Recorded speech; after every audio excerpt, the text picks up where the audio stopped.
Welcome to Books and Boulders, the podcast where we take a break from climbing, sit back, and dive into the world of adventure books. Hi, everyone. Welcome back to Books and Boulders, your podcast for adventure and stories and hopefully a respite from the crazy world that we live in. I am Melanie. And I'm Tiffany. And yeah, we're so glad to be back. We're reading Wild by Cheryl Strayed. And yeah, we're excited to be back with you and continuing to discuss this book. So much has happened. Ooh, Again. child. So much. How so much can happen in just the second part? I'm a little afraid of I the know. the next part. How many parts are there? I think Yeah, okay, so four. there's five parts. Five. Five. Oh my Yeah, God. 19 chapters. So we've been reading this book. Normally, we'll read books by splitting them up 3 chapters at a time, but this book is very neatly organized into parts, and almost all of them are 3 to 4 chapters. So we're just reading by part. And so last episode, we covered part one, the 10,000 things. This week, we'll be chatting about part two, tracks. But I guess before we get into it, Tiff, how are you doing? How am I doing? I'm actually doing weirdly well. I've kind of gone on a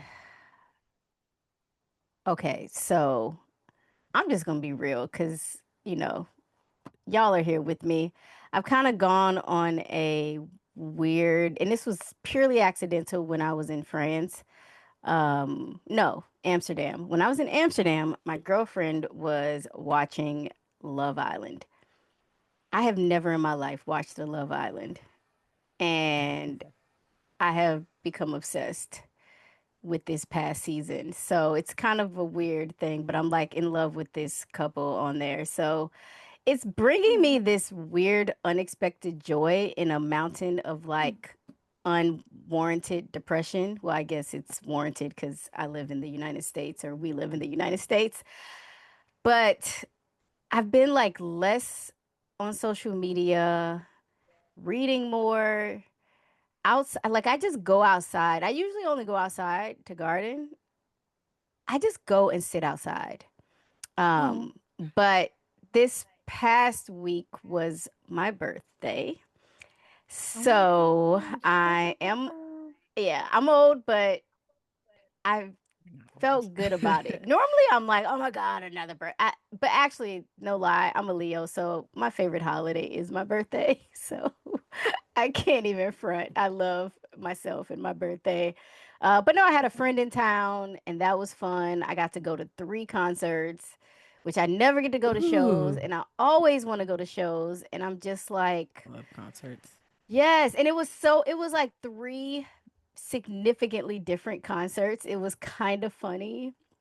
And then I went to some museums, like the Museum of Art and But wait, what were the Technology. concerts? Uh, I don't know that people will know a lot of these people, depending on Okay. who's watching. Hmm. And again, they're from 3 different genres. So, first up was Little Brother, underground backpacking, Sounds familiar. 2000, kind of like, I don't even know what you call the 2012s, but that era of hip hop, the Most Defs, the Talib Kweli's, that Mm, sort of like conscious boom rap. bap, jazzy. Yes. Yeah, So I saw yeah. Little Brother. It's their last tour, supposedly. People say that, but this is supposedly their last time touring. So, yeah, I've seen them before. Um, and I don't know if everybody understands what's going on with the airlines, but it is trash. Also, Mercury is in retrograde Hmm. apparently. So they were late, and they are not late artists. They're not the type of people that Hmm. stroll in late. So No everybody was Lauren Hill upset, and I could energy. tell. I just knew something was wrong. But it kind of sucked because they came late, which means they didn't get to do a sound check. They were also frazzled, so they just was like, we ran into all these issues, like our flights. All of our flights were delayed. They barely even made it. Their computer stopped working that their Whoa. DJ needed. So it was just like a whole thing. So while I enjoyed myself, um, because again, I'm leaning into this really strong feminine energy right now. It was just Yes. nice. I got really dressed up. I wore lipstick, and I just felt super girly. And I talked to strangers, which Ooh. I don't know. Like it was fun. The second show was a rap show, a rap show. AZ, Mm. if you know AZ, is part of the firm. If you know Nas was also in the firm. So a little bit more grimier rap, not so much Mm. as conscious, but just straight up street hip hop. And that was at a very peculiar venue. And then lastly, I went to see Jamie XX, which is an electronic artist. Oh, Um, yeah. so obviously I listen to a lot of things. My music taste is all over the place. And the Jamie XX show was under a bridge, this bridge that connects like Brooklyn and Queens. It There were thousands of people there, thousands. And it was Wow. very raver vibe, smoke everywhere. You couldn't see anything. So I was way too old to be at that show. But for the hour that I was there, because mind you, For the hour. the AZ show was the same night. So try Oh, to do okay. two shows in one night. Uh, Yeah. but it was amazing. And then the next day, got to see Cool. some art. Went to some shows, a lot of virtual production type shows, and then just like hung out in Brooklyn, walked across the Brooklyn Bridge. I walked across the Brooklyn Bridge. I was so proud of myself for physically, mind you, I took all Nice. meds all weekend, but I was able to walk. And for those who don't know, me walking anywhere is a problem, but to walk across, and I felt good. So Nice. it was Oh, great. It was great, great, great. cool. You look very radiant today. Yeah, Thank you're you. just glowing. It's lovely. Yeah, That's awesome. yeah, I feel good. I've had some really good conversations the past couple of days with some folks, some fellow women about things, and I'm just feeling good. So yeah, how are you? Cool. Happy belated birthday. Thank you. And yeah, I'm so glad that you had a good weekend and yeah, that it sounds like you got what you needed. So that's awesome. Yeah, I'm good. I'm chilling. Um, yeah, yesterday I went to a crack climbing clinic and that was kind of fun. I wasn't expecting to. Okay, so I've tried crack climbing a few times. For folks who maybe aren't familiar, it's style of climbing that's different than face climbing. It involves like a totally different technique where you're kind of like jamming parts of your body Hmm. into a crack and kind of like using tension from your muscles to like support your weight. And it is as sadistic as it sounds. It's like it's so painful.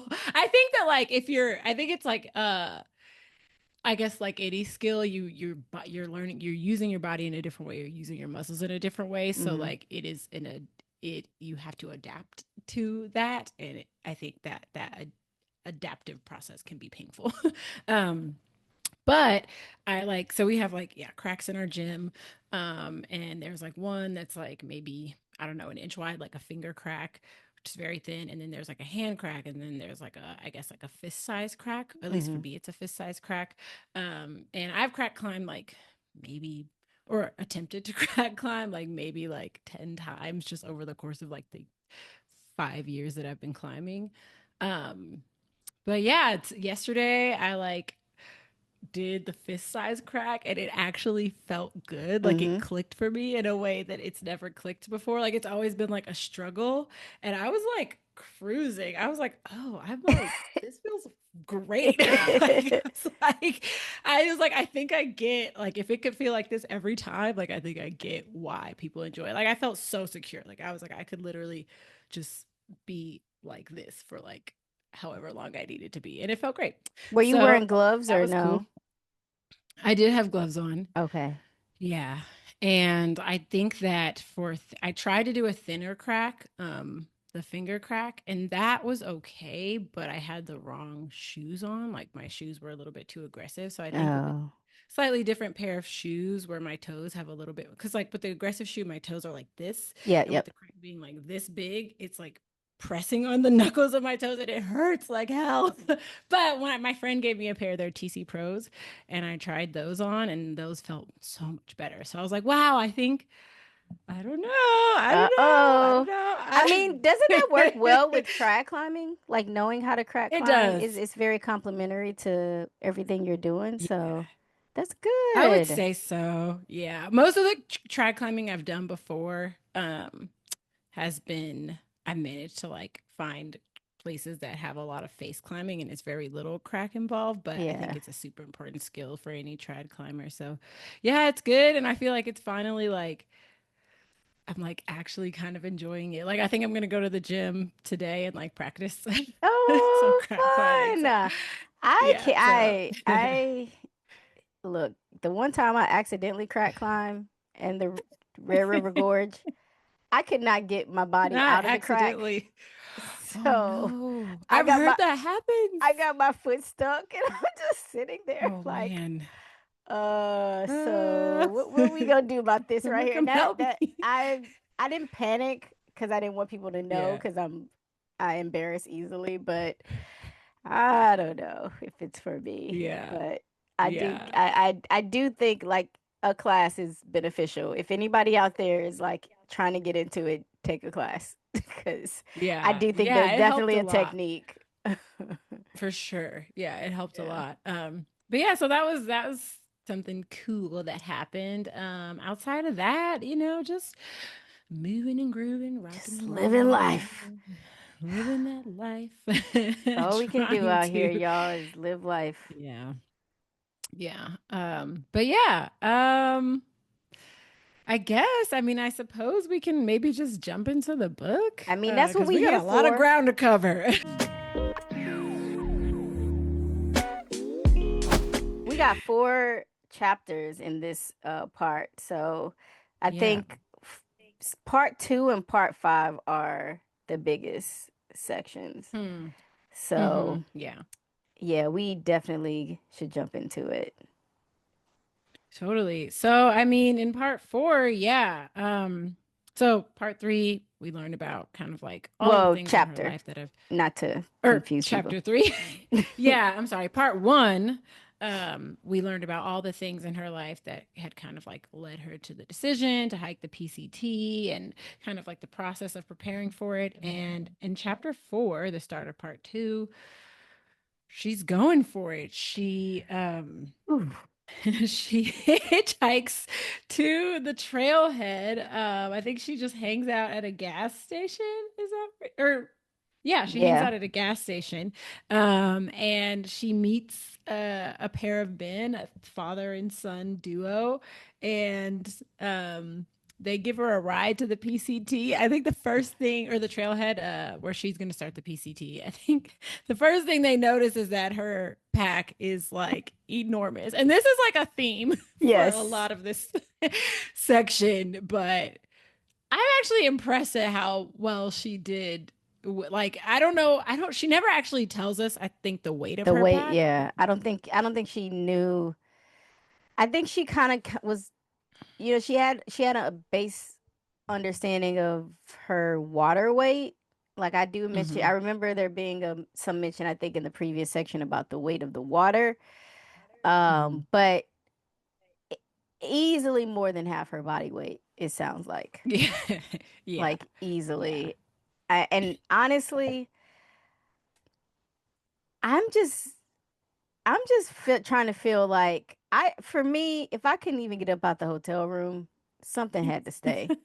I get being Yeah. like you need to be prepared, but remind me, I don't know how many miles this is, but it's way I would just be like, I'm not doing this for like hundreds of Yeah. miles. Like this is not It's happening. like thousands. I think it's like 2,600 Mm-mm. approximately or Mm-mm. something like that. And That is that might be from Mexico to Canada. So she might have right. shaved off some, but I think at least 2,000 That miles. is wild.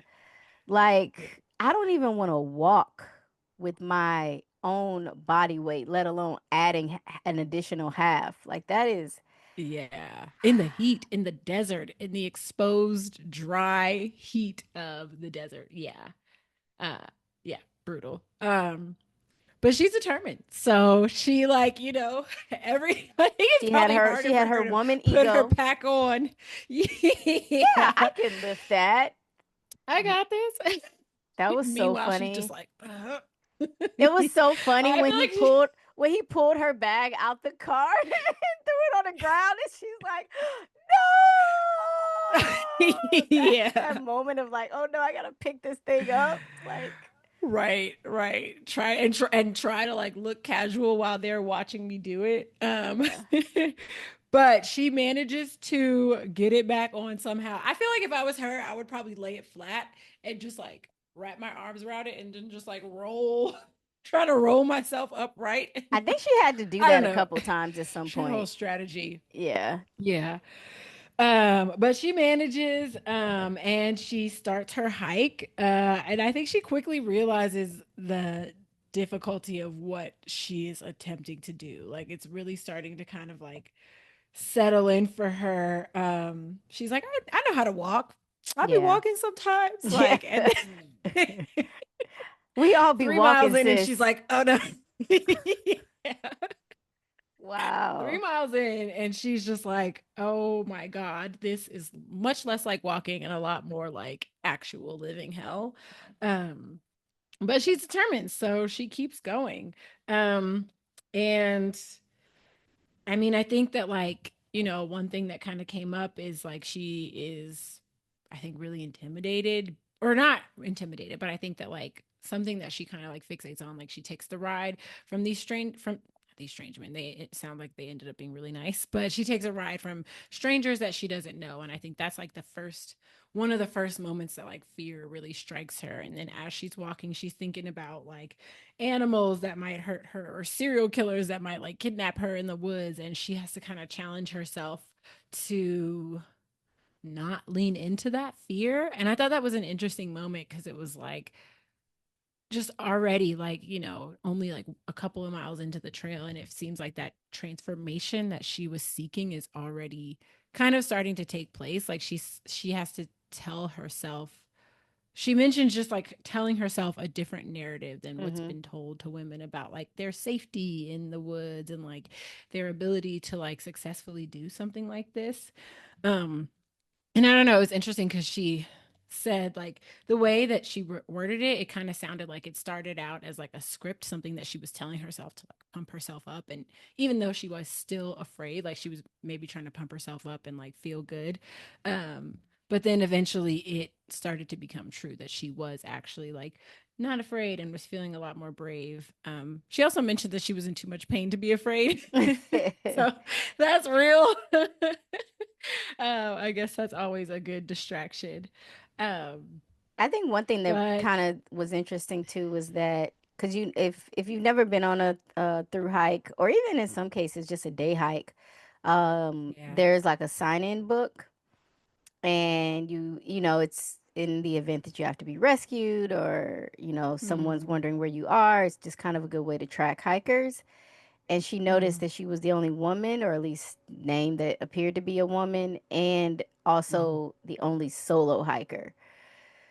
Which is interesting because she talks a lot about the book that she read preparing to go on the hike. And I just wonder if it said anything about it's best to do these types of hikes in pairs, you mm. know, because it seemed Yeah. that everybody else on the trail was, well, not everybody, but most people do this A in lot of pairs. people. Yeah. So, Yeah. Yeah. I don't know. I wonder about that too. I mean, it seems like, I don't know, you at least like once you kind of get into it and get started, you meet so many people along the way that like you kind of have this temporary, somewhat transient community. So maybe it's okay, but I can imagine for a lot of reasons it is probably a better idea to do it in pairs, if nothing else, but for the weight alone, like you can right. distribute weight so much better. Um, But like, and did she obviously there's a know that safety she would aspect. find a community on the trail? Like, how, do people even Is that a known? Because she clearly knows nothing about backpacking. Like this is very evident that this is not a thing that she really thought that deep about, considering the lack of training alone. But Yeah, like, I I got don't this. know. I don't know anything about backpacking. So honestly, this first chapter and how she didn't really even run into people, I'm Hmm. like, you just out here alone, alone, alone. Like, I mean, and Yeah, you for a have while she was. Yeah, and you have Yeah, to think about what that does to you mentally. right. Being alone with your thoughts for hours on end, for days on end. She didn't go weeks, but like that can have you talking to yourself, and I don't know, it just can do a lot to you Rocking back mentally. and forth. Yeah. Yeah. Yeah. Yeah. I mean, I think like, I don't know, it's interesting because and I don't know, do they get into this in this chapter or is this a little bit later? But one of the things she talks about is there's so I mean it's like I feel like this very point that you're making comes up a few times throughout the chapters, but definitely one of the things she talks about is, and hopefully this isn't too much of a spoiler, but just that she expected to spend a lot more of her time thinking about like her mother and like Hmm. the experiences that she had that kind of led her to this decision, and like unpacking like all of the sadness that she had been experiencing, and she was like really surprised to realize how little time she actually spent thinking about all of that. And it sounds like most of her most of her like mental capacity was towards just like thinking about how much pain she was in and then trying to Yeah. like forget about how much pain she was in. um And also but the yeah, and then fear, yeah. talking of the fear of it, like you mentioned, she was focused on what animals am I going to encounter? Like, how is Hmm. that going to show up? Hmm. In the beginning of this chapter, me, I like to pop a quote in here. There was a really good line Hmm. about fear that I feel like could resonate with people in general. But it was like, Hmm. fear to a great extent is born of a story we tell ourselves. And so I chose to tell myself a different story from the one women are told. I don't know. I Hmm. like that quote. Yeah.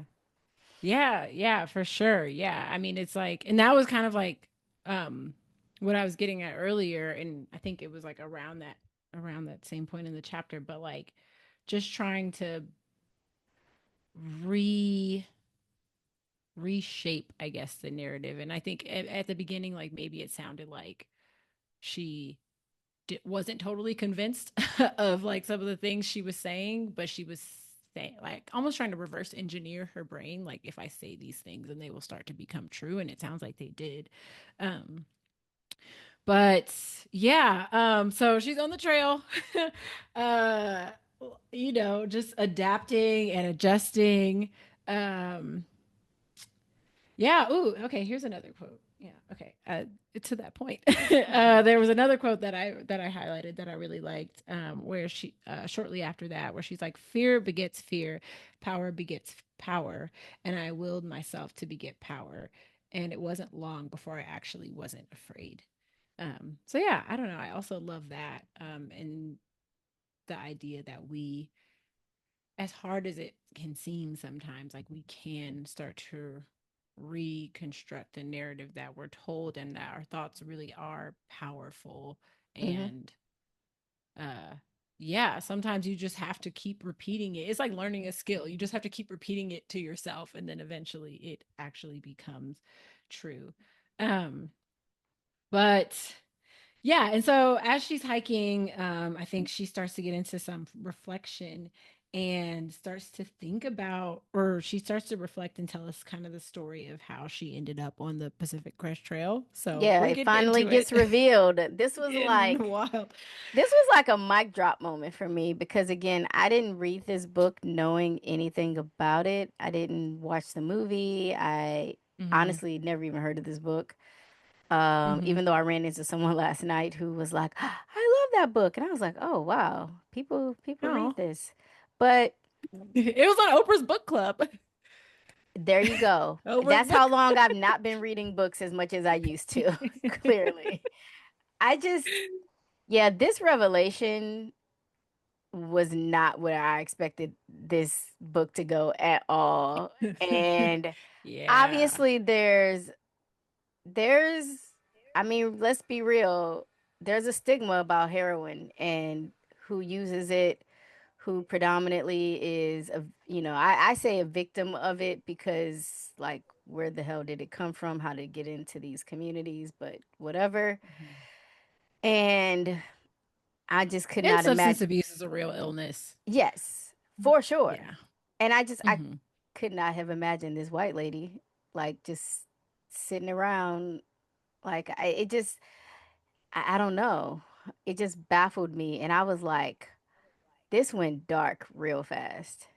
Like Yeah. from losing your mom that clearly impacted you in a significant way to essentially Hacking up being with some a drug dude. addict.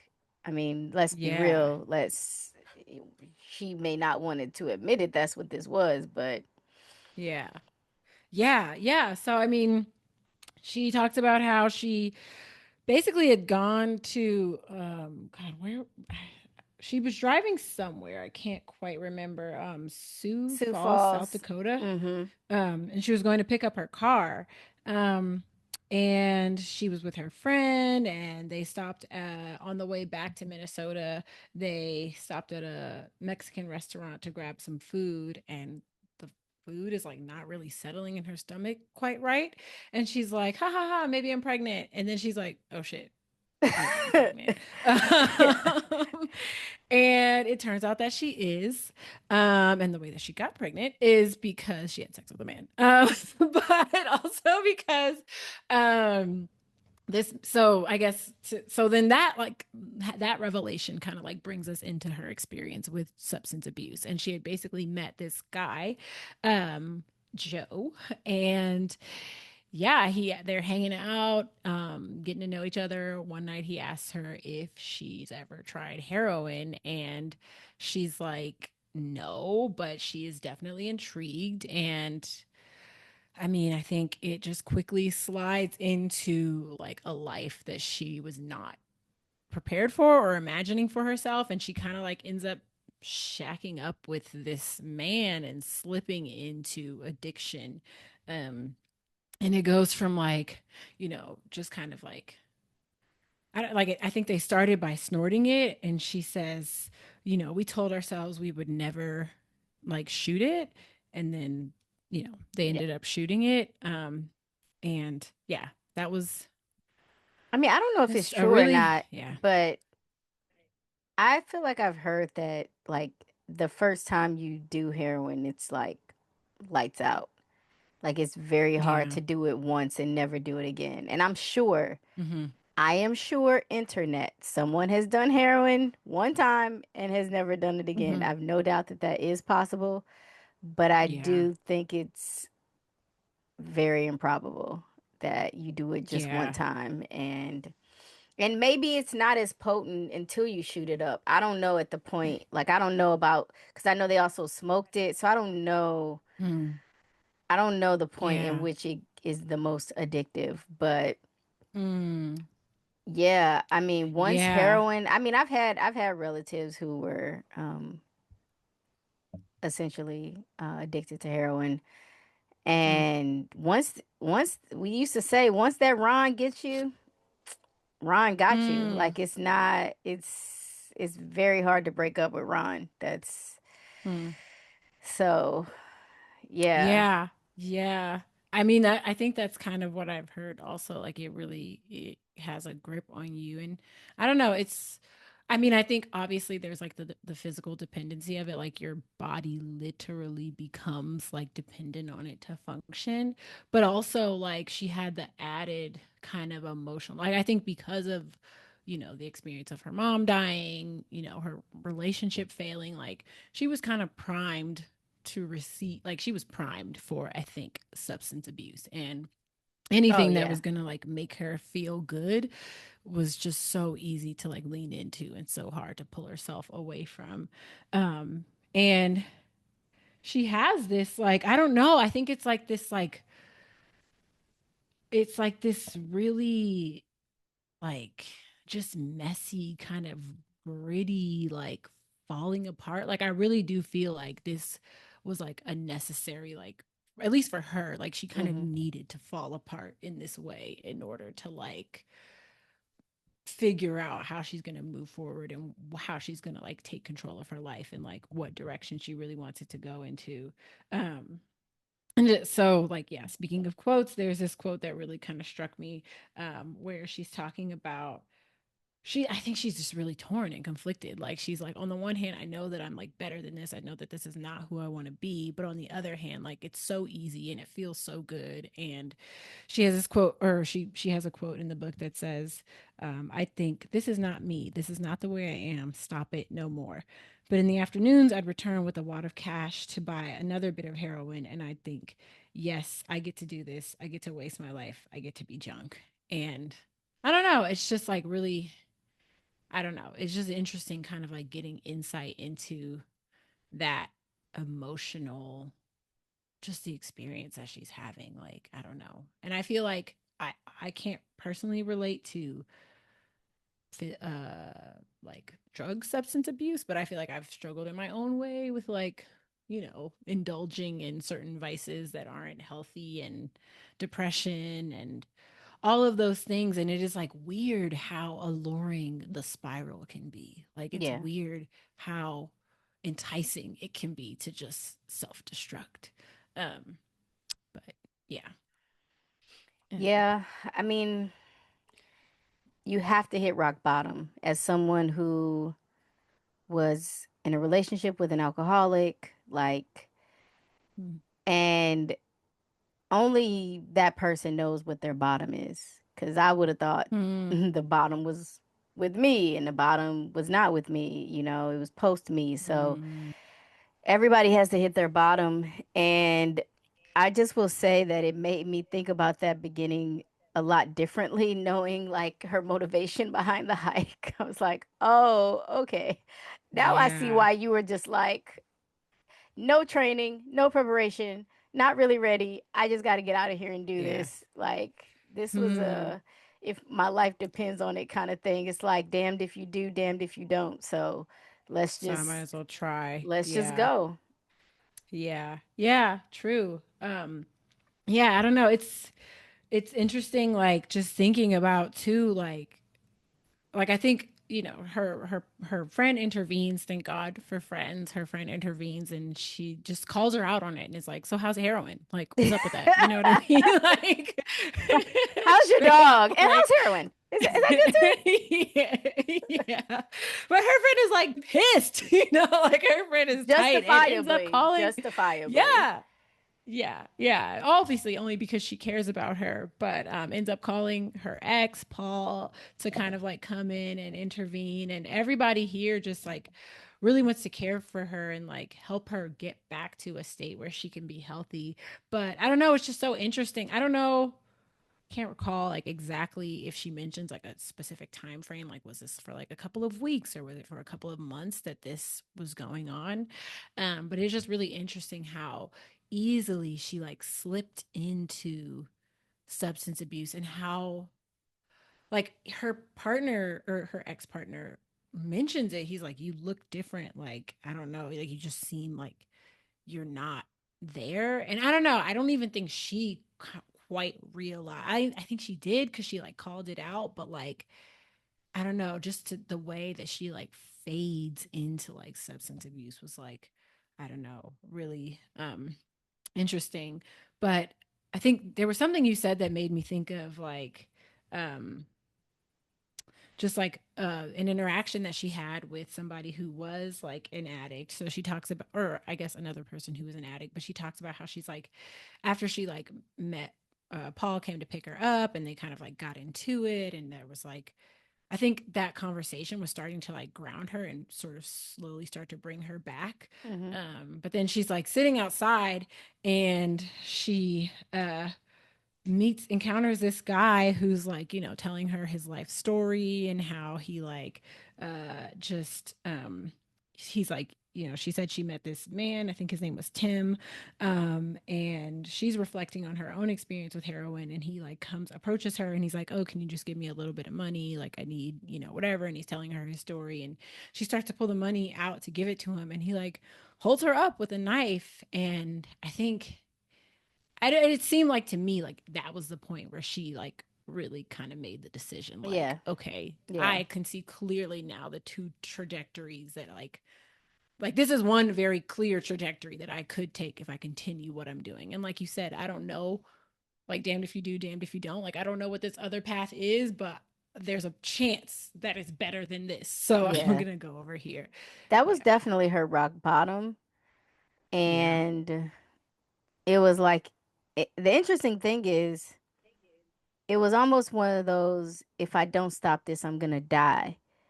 But Mm-hmm. not necessarily because the drug is going to kill me, but the drug is going to kill me because of the drug addict. The drug addict could kill Yeah. me. Like, I think it Mm-hmm. was just like, as depressed as she obviously was, she wasn't, she was destructive, but not like, I'm trying to die destructive. Like, Mm-hmm. I think she wanted to numb, not feel, not, you know, Mm-hmm. be in this existence without her mom, but I don't think she was ready to go meet up with her mom. And Mm-hmm. that's where that rock bottom really hit for me. Yeah. Yeah, totally. So yeah, she at that point, like she makes a clear decision. She's like, I packed my stuff. I wrote a note to Joe. I called Paul. I was like, come get me. Like, I'm done with this. Um, and yeah, she decides to go forth with an abortion. She's like, this obviously, like this is I can't have a baby right now. Literally, I don't even know that Yeah. poor child. Oof. Yeah, yeah. But she remembers this guidebook that she saw when she was in REI trying to get a shovel to kind of like take care of her car situation. And she buys it and spends the next couple of months like just really reading through it and learning, at a high level. Because like we said, it's clear that she like didn't really It's like, have like deep experience, but so this is in 95. Let's just, I yeah. guess we can equate this to, well, I watched a bunch of YouTube videos before I did Right. it. I'm I feel ready. pretty confident, right? Yeah, I know how to climb. I watched some YouTube I videos. watched Like, I like got 8 this. bros do the PCT, man. I got this. No. Yeah. Um, but yeah, at that point, regardless, I think she was, well, it sounds like she was somewhat aware of her limitations, but she was like, either way, we're going for it. But this was the quote actually that you were talking about, kind of like uh the mental like aspects and like the loneliness and the isolation and just like the constant thinking about um like what, just constantly being alone and isolated and being like stuck with your thoughts. And there was a quote in the book where she's talking about her book, The Pacific Crest Trail, Volume 1, California. I don't know why that tickles me every time I read that. Like the fact that they put the entire title of the book, like, Not volume 2, volume 1. So you know.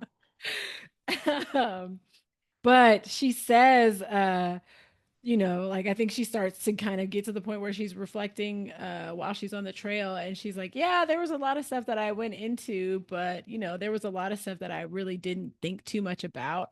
And the one of the authors of the book said, writes in the book, Pacific Crest Trail, Volume 1, California. How can a book describe the psychological factors a person must prepare for? The despair, the alienation, the anxiety, and especially the pain, both physical and mental, which slices to the very heart of the hiker's volition, which are the real things that must be planned for. No words can transmit those factors. So, yeah, I don't know. It's like interesting. I mean, they definitely call it out. And had she done her research a little better, she might have been, but no one, I don't think anyone can really prepare for that. No. The I mean, quiet. what other instance would you be that isolated ever? Yeah. Yeah. unless you're really good at meditation and you can like meditate. But even then, like days and days and days with no human interaction. Like I just Yeah. hugged somebody the other day because I was like, I just miss physical touch. I mean, and if you think about COVID, like when people were Hmm. so like there's just like an inherent need to have contact with people. Like Yeah. I don't care how introverted or antisocial you are, we Yeah. need that human contact. So Yeah. to Totally. purposefully put yourself in a situation, in a space, in an environment where you don't know when you're gonna see someone ever again, and on top of And they're that, gonna be a stranger. right, and when they are, yeah, you probably be.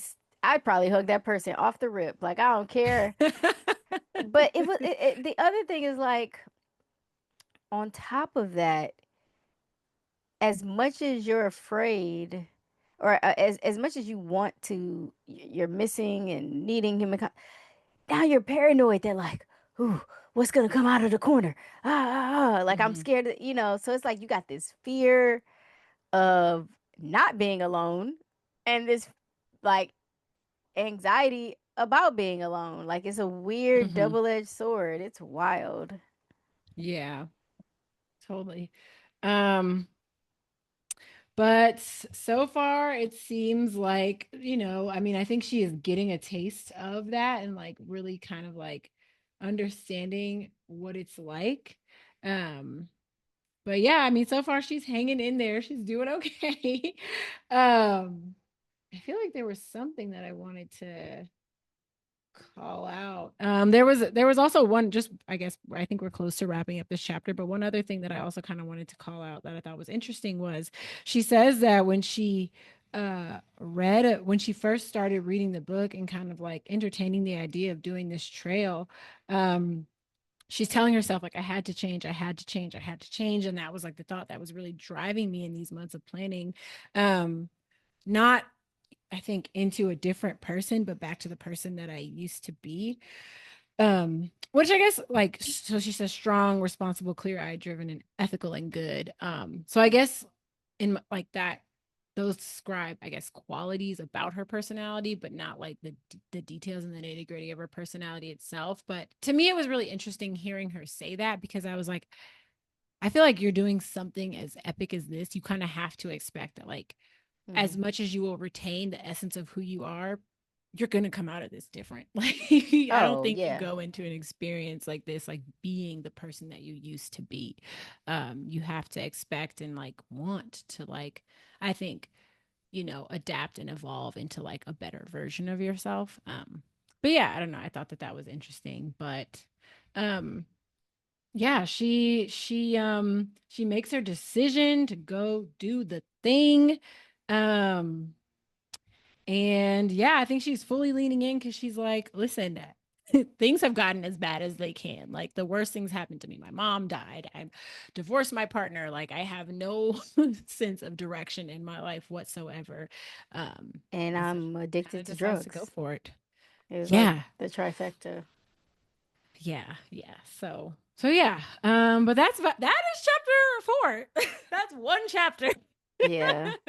I didn't even have Yeah. as many notes for chapter 4 as I did for the other ones in this section. Oh wow.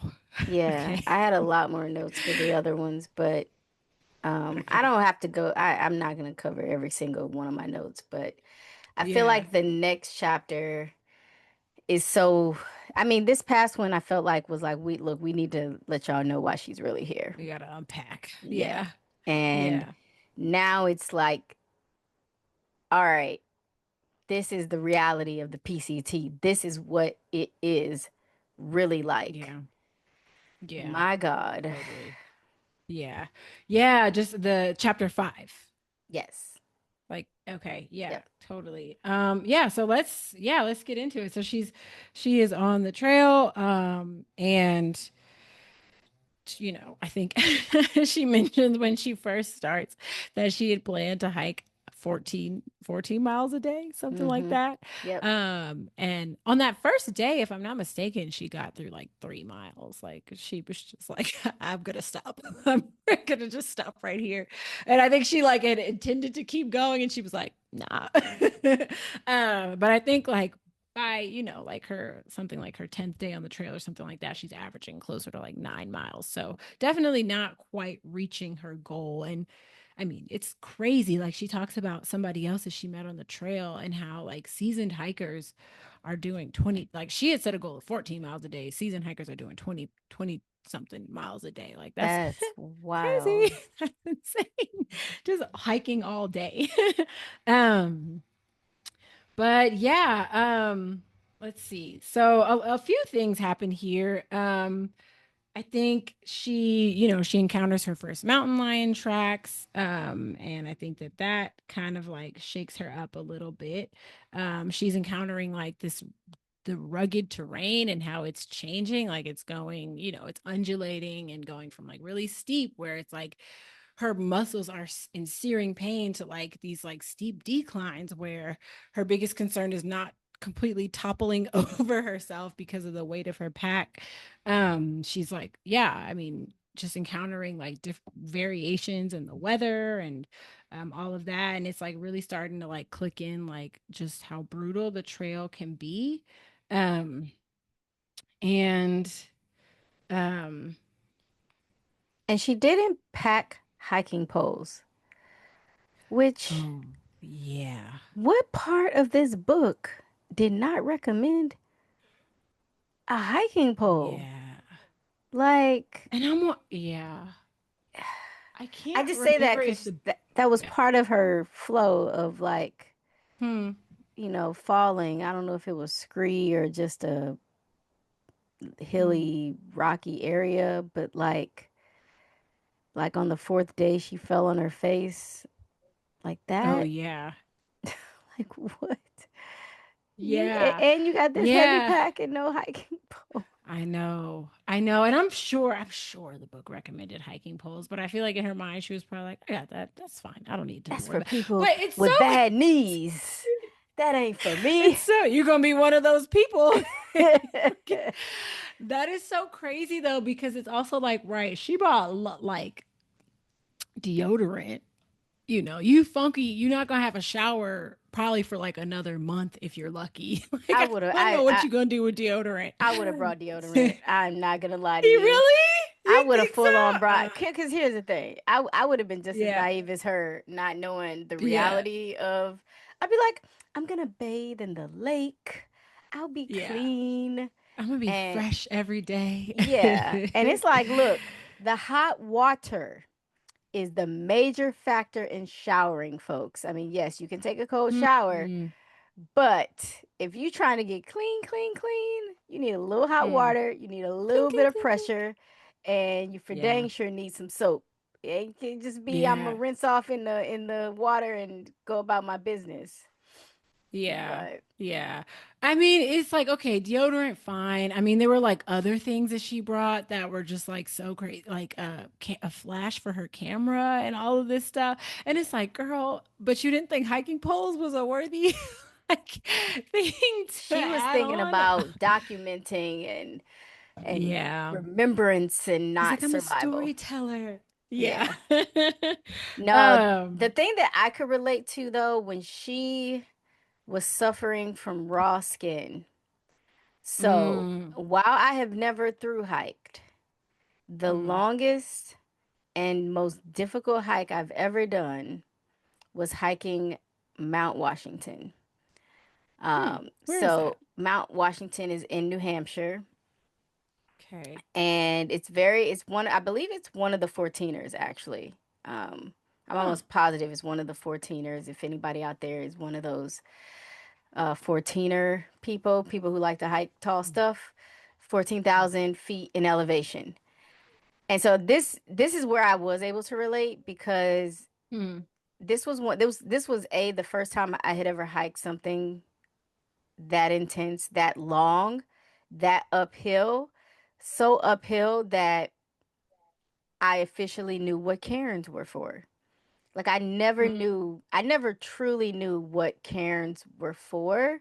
And I think it's Mm, Cairns is how you spell the word that mm-hmm, I'm saying, but my accent is mm-hmm. probably making it sound like Karen. Um, Kern, Karen. so Yeah. when you hike above the tree line and you can no longer use trail markers on the trees to guide your hike, the Mm-hmm. cairns are stacks of rocks that's meant to guide you to where you're supposed to go. That was wild to me. When I could look Mm, down and see the tallest tree below me, mm, what? And mind you, speaking of birthdays, when we did this hike, this was during a birthday. Well, I did this hike by myself. Well, not, it was a group of people I didn't know, mm, but mm, it was my birthday, which is in August. There was full on snow at the top of this mountain in mm. August. And I was like, Whoa. what? Oh. Yes. And not only did I hike up it, I hiked down, which I should not have.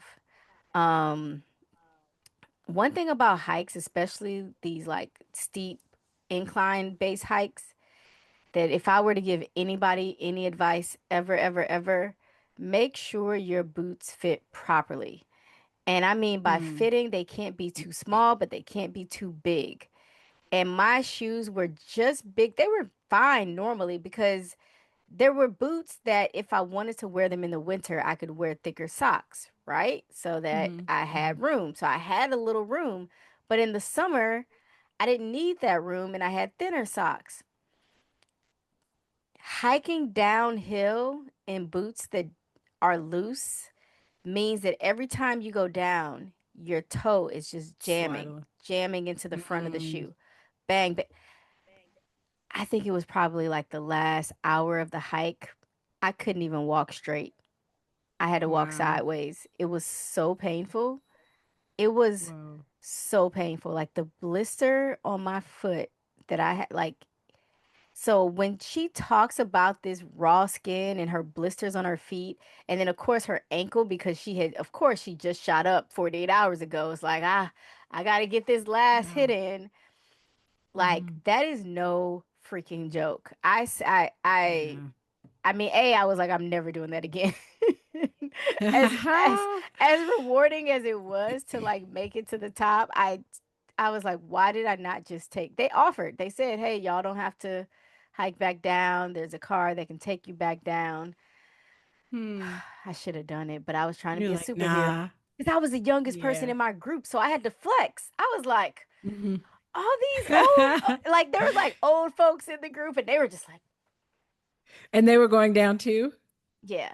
But anyway, yeah, Oh, I was just saying goody. all that to say that I really could connect with like her struggles on that. And I say that to say though, like the fact that this was just like the first week and she was feeling and dealing with all of that, my Mhm. God. Yeah. Yeah. So yeah, I mean she is doing the thing. She's on the hike. I think, I mean, a lot also happens in this chapter. One of the things that, I mean, speaking, I guess, about like not quite knowing what you're getting yourself into and like not fully being prepared. So, I think for a lot of the first few days, it doesn't sound like she even really had an appetite. Like she was just so tired after the end of every day that she didn't even bother to cook food for herself. But the first time that she does actually pull out her stove to try to like cook some food for herself, she can't get the stove to sustain a flame. And she realizes that she brought the wrong fuel. So, I mean, it's a learning experience. She is learning in real time. Um, but yeah, so she's like, whatever, screw it. I wasn't even hungry. She kind of moves on. But um and then we learn about how she like encountered some mountain lion tracks.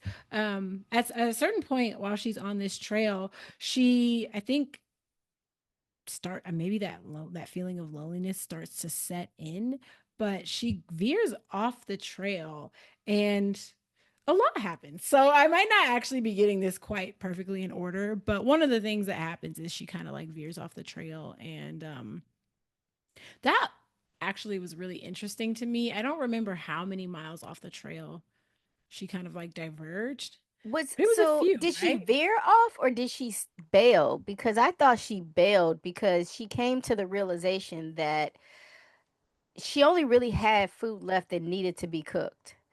And I wrote this down because her first food Mm. resupply wasn't until 135 miles, and she hadn't even covered half of that distance.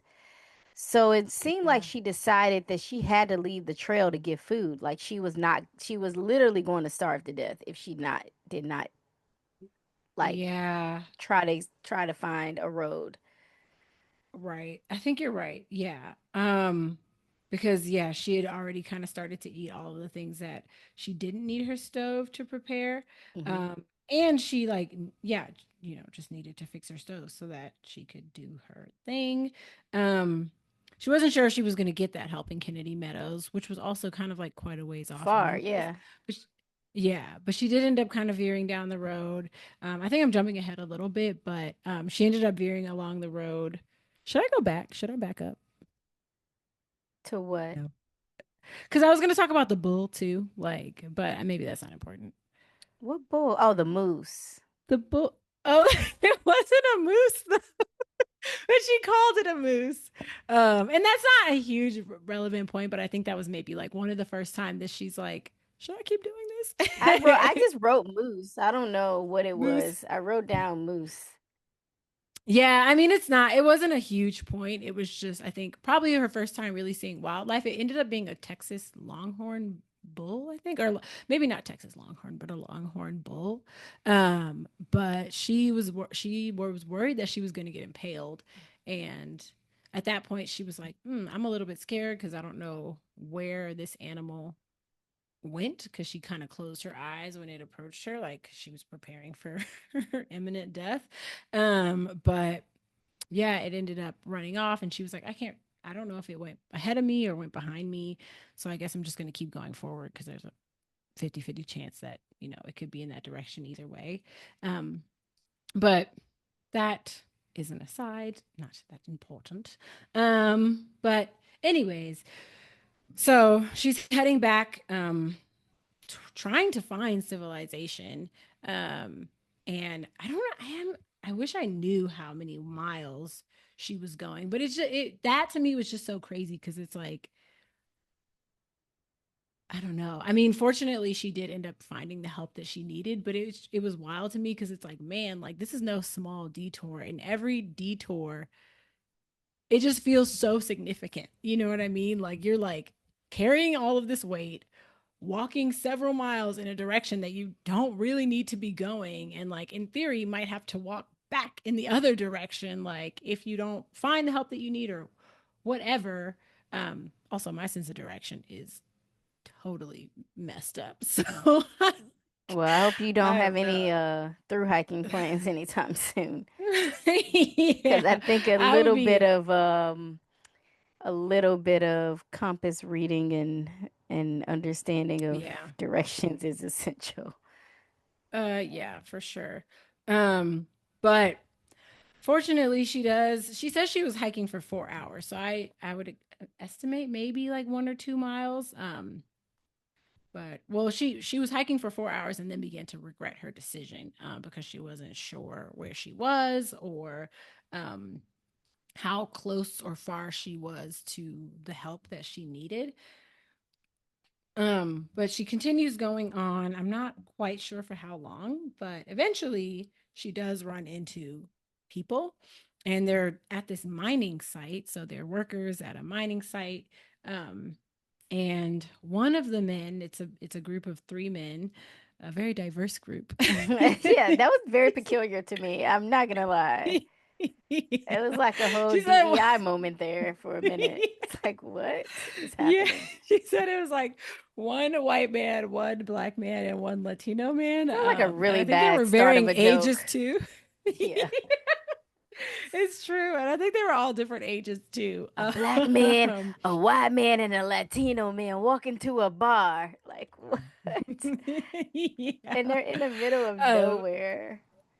yeah, in the middle of nowhere, it's a pickup truck at this. I don't. I guess at this, like, It yeah, was a just like mining, it road. said it was a mining, well, maybe not a mining site, but they were miners. Yeah, and I think they were like about to blow up a mountain, Hmm. That she maybe was to like coming from. so that Yeah. they can mine it. Yep. Which is that also begs so many questions. Like, how do they ensure? Do they ensure that there are no people that are at risk of getting hurt? Like, is there any sort of warning or heads up that people can have to kind of like avoid being in a place where they might get blown up? I don't know. I feel like if But you're on the PCT, you stay on the PCT and mind your business. This is what happens when you don't know what you doing, and you just be roaming around random fields that no living life would normally be in. Like, I mean, and they were looking at her like, girl, you what trespassing, are you sis. doing? Like, yeah. But so, and I think they were looking at her like, what is she doing out here? Where are we? What's happening? Also looking at her pack. Um, and I don't, did she say they laughed at her? I feel like, yes, she said they laughed at her when she finally explained to them like what she was doing and, the journey she was on. Um, but anyways, they do eventually, one of them does eventually agree to help her. So she's kind of like hanging out in his truck, waiting for him to finish work. Mr. And Frank. Mr. Frank. And that fear, I think that fear kind of like comes up for her a little bit. Like while she's in his car, she notices that he has a gun under his seat. And she's like, is this man gonna try to like assault me? Is he gonna like try to kill me, or is he gonna just do the thing that he said he was gonna do? And so like at one point he's like reaching at his belt buckle and he's like, you know what I like to do after a long day? And she's like, because the other two at this point had left. So she's like kind of like getting nervous about, what is happening. And he pulls out some licorice and like shares licorice with her. And she, I think, eats a lot of it. He pulls out a flask and, she has a drink. And he ends up being, it sounds like a cool guy who just really wanted to help her out. And yeah, he takes her to his house, lets her bathe, which is nice. We love that for her. Feeds her a nice Yes. home cooked Now meal. she can use that deodorant. Yeah. She can finally use that deodorant. Um, but yeah, I mean, I think That's how it that is ends. I'm trying to yeah, that's kind of what happens. And so yeah, not too much happens, but I think the key takeaways from that are is that it's really hitting for her like what the trail entails, and I think she's learning a lot and learning it fast. Um, well, that's cool. Good for her. Yeah. So yeah, chapter 5. Whew, chapter 6.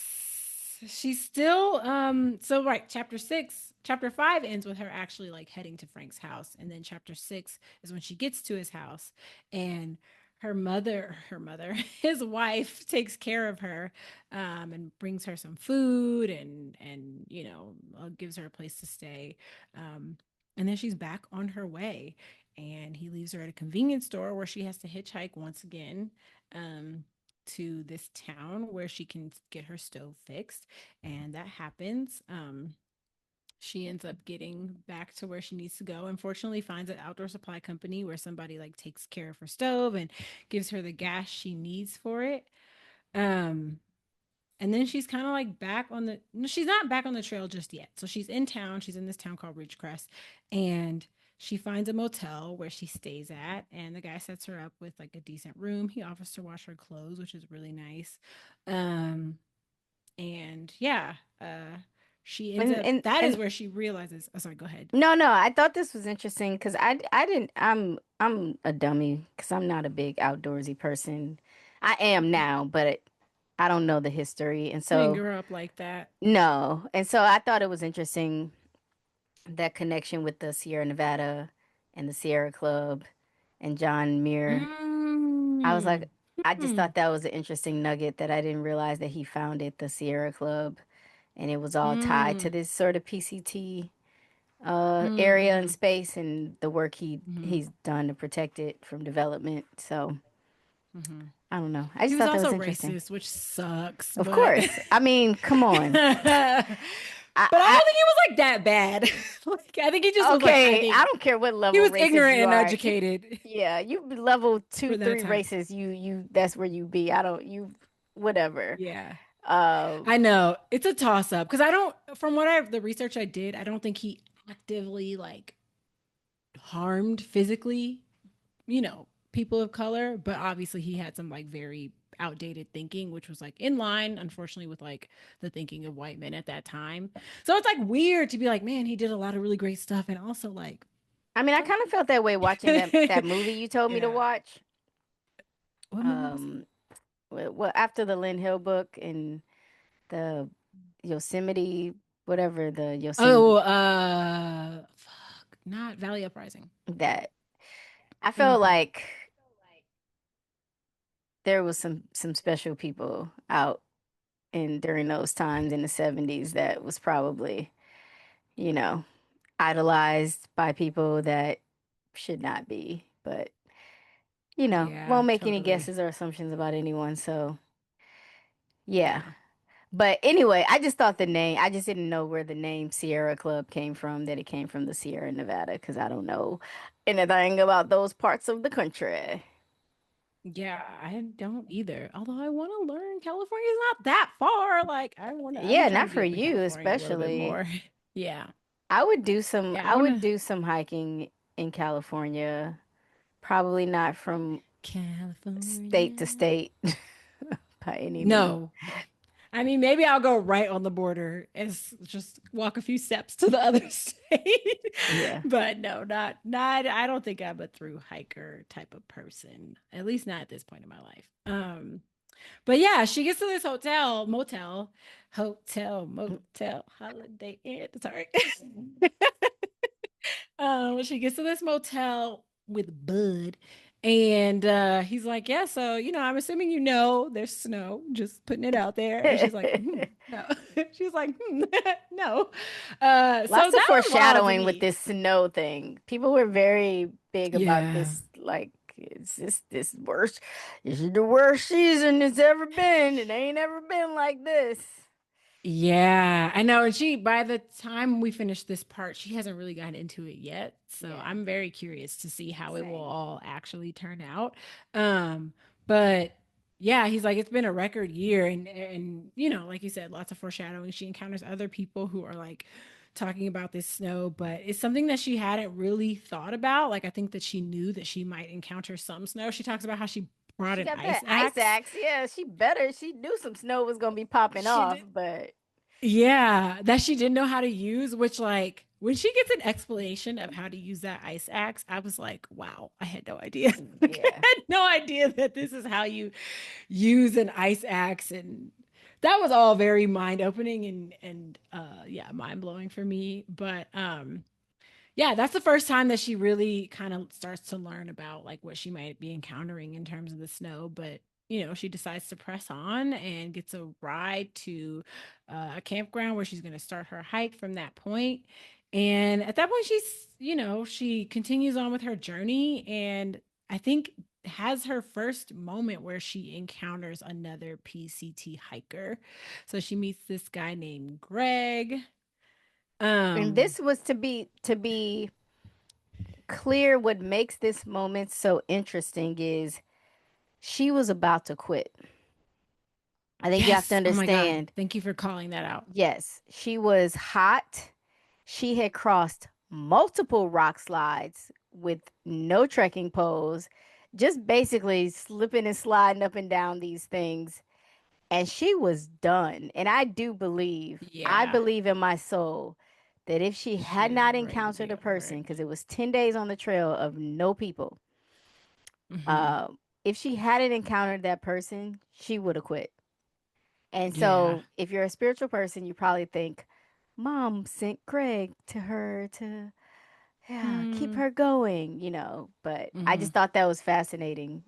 So, That is a super important point. Like, yeah, I think, up until this point, the journey had already kind of been a lot. But like you said, like she crosses one river and it's like, this is really treacherous. And then she gets through it and she's like, oh, thank God that's over with. Cool. Now I can keep going. And then she crosses two more that it sounds like were like equally as bad. She's hot. She's tired. She's like, this sun don't care about me.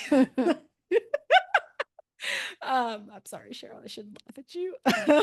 But yeah, I mean, she just kind of, I think she has this moment of like feeling like really small and like recognizing that like nature is indifferent to her. And she thinks about the people back in civilization who have like ice and lemonade and comfort. And she's like, I'm over this. Hmm. And she meets Greg. And initially, I think she was still planning to quit when she had that conversation with him. Like, she's like talking to him and she's like, she's like, he doesn't know that I'm about to quit. And like, he doesn't know that all this advice he's giving me is useless. Hmm. But then right when he leaves, he's like, you got this. Like, you're young, you don't, you're green, but, you can do this. Like, you're ambitious and you're hungry and you like can totally do this. Yeah. And I think those words were like where she was like, I was about to cry. Like she almost cried, like, It was just the having that boost. It was encouragement. the boost she needed, you know? Hmm. Because it Yeah, was like first it was totally. the food. Now it was just it was just the All of it. terrain, the like everything. Yeah. It was like this is actually hard. This is hard, hard. And Yeah. I'm done. Yeah, yeah. So I don't know. It sounds like yeah, she really needed to have that interaction and she realizes that she's gonna meet up with him later.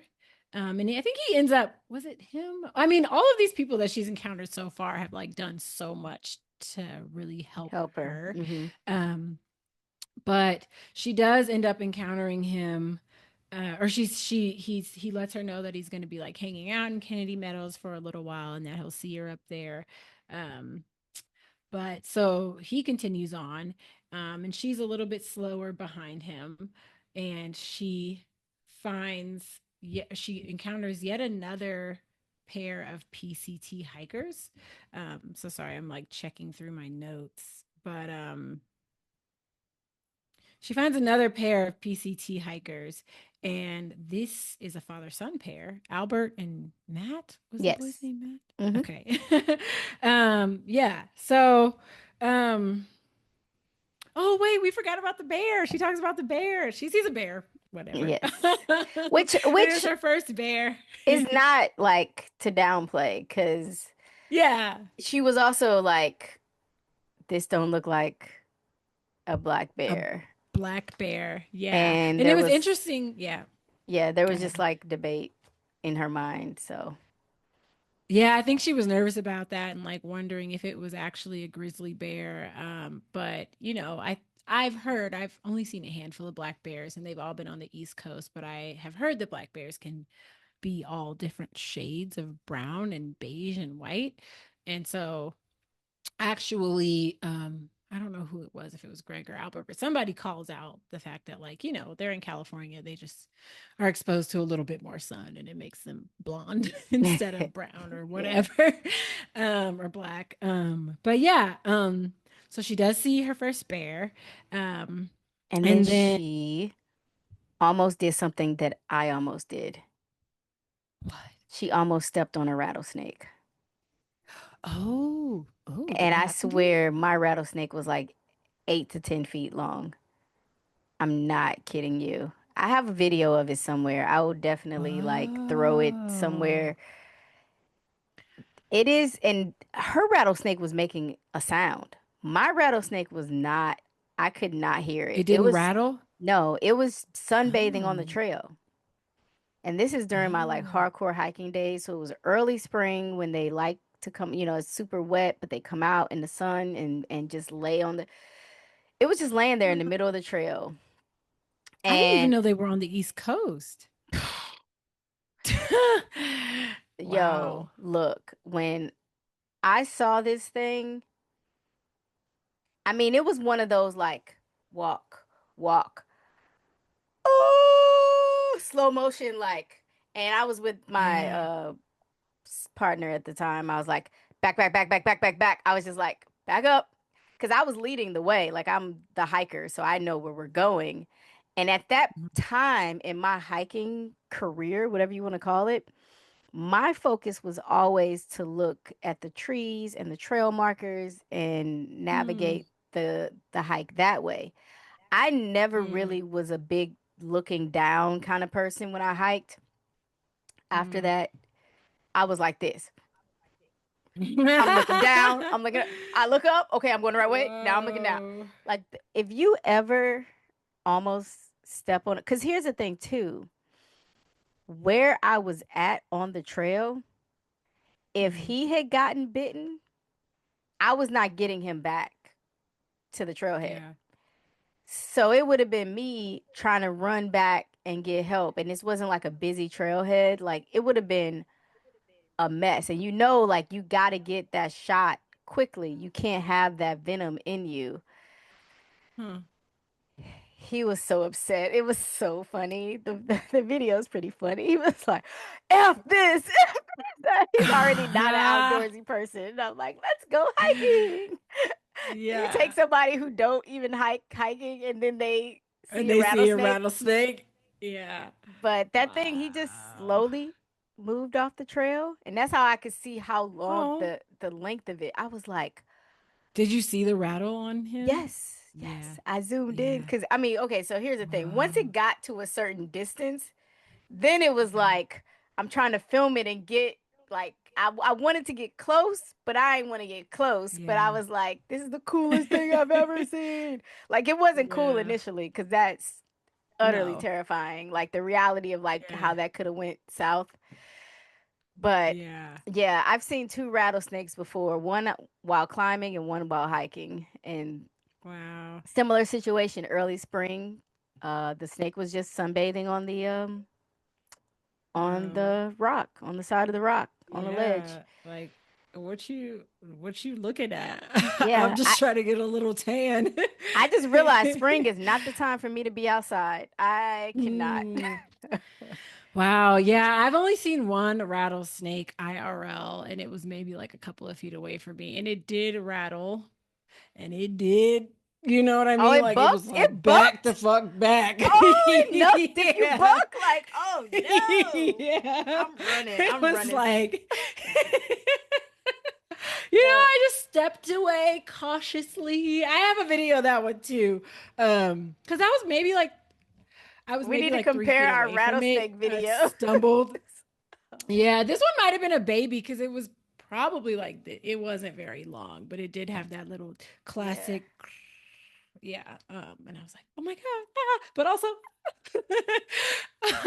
um, but yeah, yeah. I actually probably should do more research because I don't even really know like the consequences of like a rattlesnake bite. I guess it can be deadly, but Oh, like that's what I for example, immediately like a did. I immediately looked yeah, all that up because then once I realized how yeah, bad that could have been, I was like, yeah, oh, oh okay. I'm gonna be yeah, very, very much aware. Also, though, a lot of hiking areas, if rattlesnakes are known to be in the area, it's pretty easy to find out if they're in that area. And I hmm, was definitely a bit further into Jersey, in a part of Jersey that I would normally never be. So I had never seen hmm, rattlesnakes before. And like hmm, I knew the climbing area where I climb is known for um, rattlesnakes. Like they actually have signs all over the place letting you know like there's snakes out here. I hmm, had never seen any until it was actually like post COVID, because post hmm. COVID when people weren't out, the animals kind of was like, we back. Yeah. Y'all go, like there was Right. like this weird influx of seeing animals that you'd never seen before, like Hmm. in areas that tend to be higher trafficked, closer to the roads, where normally like bears would never come. Certain animal, it just they just was like, oh, we don't have to worry about people, like, and they got conditioned, and so I started seeing Yeah. way more wildlife than I had ever seen before previous to that. So. Yeah, if you do some research on rattlesnakes, and maybe Hmm. I'll even link some rattlesnake safety in the show I'm notes because scared. for real, Yeah. that isn't something to play with. Play with, yeah. Because I hear about like other animals like black widows and tarantulas and things like that, and how like, they have this reputation for being like incredibly dangerous. But I think most tarantula bites, like, you might get sick, but I don't think most tarantula bites are like like necessarily lethal from the research that I've done, or like black widow bites. Like I don't think that the risk of dying is as high as their reputation might give away. So I was just like, oh, maybe rattlesnake bites isn't that bad. But I actually do, now that you mention it, I do feel like snakes in general are like a different, they're just different. Like I feel like, yeah. I'm not in general afraid of snakes. I actually Mm-hmm. thoroughly enjoyed seeing snakes on a lot of my hikes. I used to be a Mm. chronic snake photographer, but I Mm. knew rattlesnakes were not fun and games. Yeah. Those were not the Yeah. ones you really wanted to just stumble on. So, and then Yeah. yes, knowing that they are deadly, mm-mm. Yeah. Yeah. No, thank you. No, thanks. I definitely Yeah. was like, if they're known to have snakes, rattlesnakes, I'm not hiking there. I'm just not, Really? especially not because I was a big solo hiker. It's one thing if you're Yeah. hiking with someone who can call for help or take you to help. If you're hiking by yourself and you get bit, that's it. Yeah. That's game over. Yeah. Yeah. So, Hmm. I mean, I mean, but unless you're yeah. close to the trailhead and you can get yourself, back or to a Hmm. hospital quickly, but you know. Yeah. I wonder, yeah. I mean, you said that like if rattlesnakes are in that area, you can find that out pretty easily, but I wonder like how localized that information is. Like is it close enough to say like in this like I saw the rattlesnake that I saw in the foothills of the Sandia Mountains, which are like 20 minutes away from me. But like is it the kind of thing where it tells you like within this state or within this county or within or on this specific or in this Well, specific park or like I think yeah. it's all crowdsourced. Now there's so many hiking Yeah. websites. You can Yeah. find I don't recall what Rattlesnake I was sighting. yeah, I don't recall what Yeah. I was using at the time to Mm-hmm. research, but whatever website where I was finding recommended hikes, I think it Mm-hmm. was like trails, I don't know if it was All trails. alltrails.com or something with Mm-hmm. the word trails in it for sure and green. Actually, Probably no. all trails. No, no, no. Oh. Actually, I used the local trail conference, New York, New Jersey Trail Conference. Jeez Louise, that's what it is. NYNJTC.com. They had a Mm, website and you can find hikes based on, do you want to do a loop? Do you want to do it in and out? How long of a hike do mm, you want to view? And when you mm, go to that page about the hike, you could get information like that about wildlife, things to be mindful of. Are there bathrooms? So I mm, don't know that every single area in the country has that information, but I mm. feel like at this point you can ask ChatGPT and find it. Like we're just at a point Yeah. where there's so much crowdsourced information that I'm sure somebody would have been like, I saw a rattlesnake in here in June. I saw that. So Mm-hmm. I think it's Yeah, a totally. lot That easier makes to find sense. out that information than it probably was in the 90s. I mean, but this Yeah. lady knew. She knew she was gonna This lady encounter knew. all the things. Yeah, I think She that was like, she she had a moment. yeah, Yeah, I mean, she sorry. came into it was like focusing on where the bears, where to this, where to that. She was Yeah. constantly, and it was interesting because I feel like there was a point that she was talking about not necessarily the whistle that she blew to scare it off, but it sounded like Mm-hmm. she had some noise thing to like try to keep it away from her. I don't know if it was the Mm, whistle, but when I used to hike with a speaker and play music mm. because I was afraid of bears at one point. Yeah. And I used to hike You know, the Leave No Trace community look, got big feelings about that. and it's in my notes. And that's what's funny about it. So I think there's two ways to go about it because Yeah. no, I did not know about Leave No Trace in my early days of hiking. I was just like, Yeah. I'm trying to And be I think alive it's and kind of safe. problematic sometimes. I Yeah. don't think that Leave No Trace isn't with not without problems, but Yes. yeah.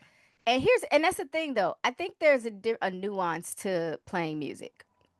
Mm-hmm. Now, me and 20 people boomboxing it up down the trail like just kicking it is one Ignorant. thing. Yeah. Me by myself with a Yeah. small speaker, I see a hiker coming, I pause it.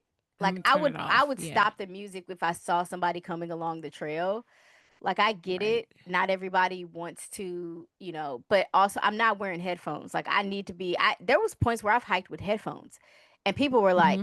like, no, no, sis. You need to be Yeah. able to hear what's happening around you. And I'm like, damn, I can't win. Like I don't know like Yeah. what am I doing out here? There's so many things that you just don't think about or realize.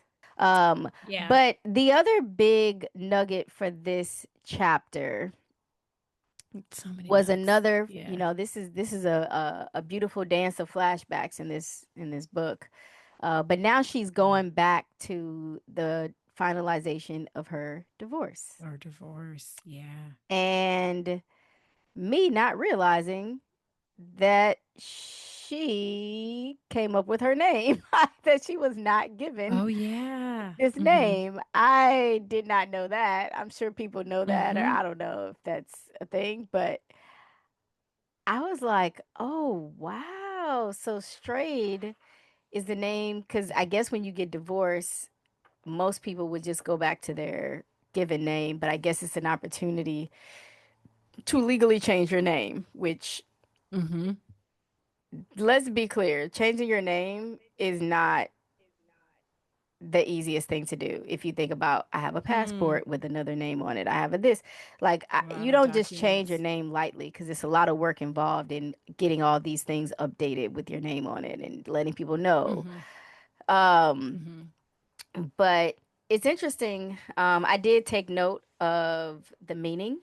So for those who would Mm. like to know the meaning behind her last name, and what she chose, and she did look it up in the dictionary, to see if that really resonated. And the meaning of stray or strayed, is to wander from the proper path, to deviate from the direct course, to be lost, to become wild, to be without a mother or father, to be without a home, to move about aimlessly in search of something, to diverge or digress, which makes sense. We think about stray cats and or straying off the path, like it Mm-hmm. 100%.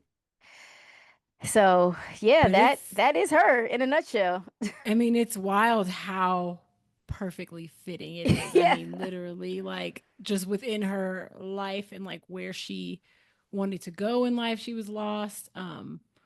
Literally without a mother or a father, literally without a home base right now, literally just knows she's trying to get somewhere, but doesn't know exactly where she's trying to go or how to get there. Like, I don't know. It is so perfectly fitting. It's fascinating how she came up with that, but I love it. Yeah. And it flows. Cheryl Strayed. Yeah, That's yeah. it was good. Yeah. She I think the last thing that I would probably really call out is I mean, so actually I think that's probably like the last Yeah. really major thing that happens, but she does kind of encounter at least the father and son pair, Albert and Matt. I think most of their interactions will kind of come in the next chapter. But yeah, and then she talks about how uh so Albert and Matt tell her that there's another pair, Doug and Tom, that are coming behind her, and she's like, she's Yeah. like, I'm gonna hurry up and get to Kennedy Meadows. Like she really did not want to get pat lapped again. Um, but yeah, that's chapter 6. So yeah, The I don't last know. chapter of the section. Yeah, I'm really, I mean, I think she does, like we said, she kind of like flips back and forth between like present day and the past kind of seamlessly. And initially it was confusing for me. I think I'm starting to Same. like follow her flow a little bit better. But I appreciate her storytelling style. I think she gives a lot of context into her own experience, but also like really puts you in this. Like I think she does a really good job of like putting you there. Like I feel like I'm with her, like Hmm. kind of going on this journey. I'm glad I'm not, but I feel like I am. Yeah. This is not one I'm trying to recreate. We can we can Yeah. have some hikes, but no. Yeah, no. But in chapter 7, she makes it to Kennedy Meadows. Brr, brr, brr, brr. She makes it there. So that's her first stop where she's picking up her resupply box, I'm sorry, that she had mailed to herself. Um, And she gets there, there's a trail angel that she meets named Ed. And the first thing he says to her is, "You must be the famous Cheryl of the enormous backpack." So she already has a reputation for just amongst the trail and, Yeah. like, trail acquaintances for her backpack. But yeah, these people waited for her. They told somebody that she was coming. So I'm like, it is cool to see like how folks on the trail like really do try to like look out for each other. I think that's really nice. But she eats, probably her second hot meal since she started the trail. Um, Maybe not her second hot meal because I guess she had her stove working, but probably like her second like quote unquote home cooked meal. And she is ravenous. Yeah. um, but yeah, she meets Ed and she's chatting with Ed. And she finally meets oh boy, what's the name? Doug and Doug. Tom. Yeah, Doug and Tom. Doug being the featured guest, but or at least Yeah. So it's she's kind of like you knew instantly that this was gonna be a thing. Like, oh God, yeah. here we Yeah. go with She's like Lucy Cheryl over here. yeah. It's so funny because thank God for so I guess I'll back up a little bit. I'm actually not sure if I'm backing up and going forward, but either way, Albert, the father from the father and son pair, thank God for him because Yeah, he like helps her get her shit together. yeah. And he's Because asking she her what like she's saw doing on his the trail. toothbrush and he had like half of a toothbrush. It's like, Yeah, and she's wow. like, wow, he knows what he's doing. He knows how to shave weight. And it's so interesting, like thinking about how those micro adjustments can really like add up to like such a significant amount of weight.